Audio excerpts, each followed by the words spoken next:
ስንክሳር ግንቦት 5 ታላቁ ነቢይ ኤርሚያስ። አንድ አምላክ በሚሆን በአብ በወልድ በመንፈስ ቅዱስ ስም ግንቦት 5 በዚች ቀን የካህኑ ኤልቅዮ ልጅ ታላቅ ነቢይ ኤርሚያስ አረፈ። ይህም እውነተኛ ነቢይ የአሞጽ ልጅ የይሁዳ ንጉስ ኢዮስያስ በነገሰ በ13 ዓመቱ ማስተማር ጀመረ። ከዛም በይሁዳ ንጉስ በኢዮስያስ ልጅ በኢያቄምም ዘመን 11ዱ የዴቅያኖስ ዘመነ መንግስቱ እስኪፈጸም በአምስተኛ ወር ኢየሩሳሌም እስከተማረከችበት ጊዜ ያስተምር ነበር። ስለርሱ እንዲህ ሲል ራሱ ተናገረ። የእግዚአብሔር ቃል ወደኔ መጣ። እግዚአብሔርም እንዲህ አለኝ፣ በእናት ማህፀን ሳልፈጥር ወደድኩ፣ ከእናት ማህፀን ሳትወጣ መረጥኩ፣ ለአሕዛብ መምህር አደረግኩህ አለኝ። ይህም ነቢይ የእግዚአብሔርን አምልኮና ሕጉን በመተዋቸው እንዲህ ሲል የእስራኤልን ልጆች ገሰጻቸው።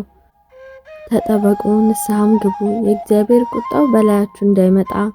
ሁለተኛም እንዲህ ብሎ አስረዳቸው፣ ወደ ፈጣሪያችሁ እግዚአብሔር ካልተመለሳችሁ ያለዚያ የከላውዲዮንን ንጉስ ናቡከደነጾርን በላያችሁ እርሱ ያስነሳዋል፣ ይማርካችኋልም፣ እንደ ቃሉም ሆነ።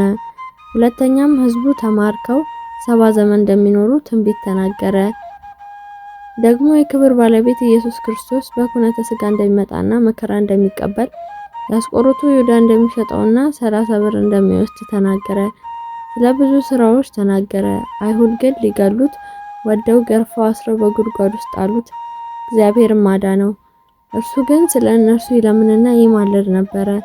እግዚአብሔርም ስለ እርሳቸው ወደኔ አትማልድ፣ እነሱ ከክፋታቸው አይመለሱምና አለው። ናቡከደነጾርም የኢየሩሳሌምን ሕዝብ በማረከ ጊዜ ከእሳቸው ጋር አልማረከውም። ነገር ግን ከምርኮ የቀሩ ወደ ግብጽ አገር ወሰዱት። የግብጽን ሰዎች ሲያጠፏቸው የነበሩ በግብጽ ወንዞች የሚኖሩ አራዊትን በእርሱ ጸሎት እግዚአብሔር አጠፋቸው። ከዚያ ወደ ባቢሎን አገር ወሰዱት። በዚያም የእስራኤል ልጆች ከምርኮ እስኪመለሱ ትንቢት እየተናገረ ሕዝቡን ሲያስተምር ኖረ። የትንቢቱ ወራትም በተፈጸመ ጊዜ አይሁድ በደንጊያዎች ወገሩት። ነፍሱን በእግዚአብሔር እጅ ሰጠ። ለእግዚአብሔር ምስጋና ይሁን። እኛም በነቢዩ ጸሎት ይማረን፣ በረከቱም ከኛ ጋር ለዘላለሙ ትኑር አሜን።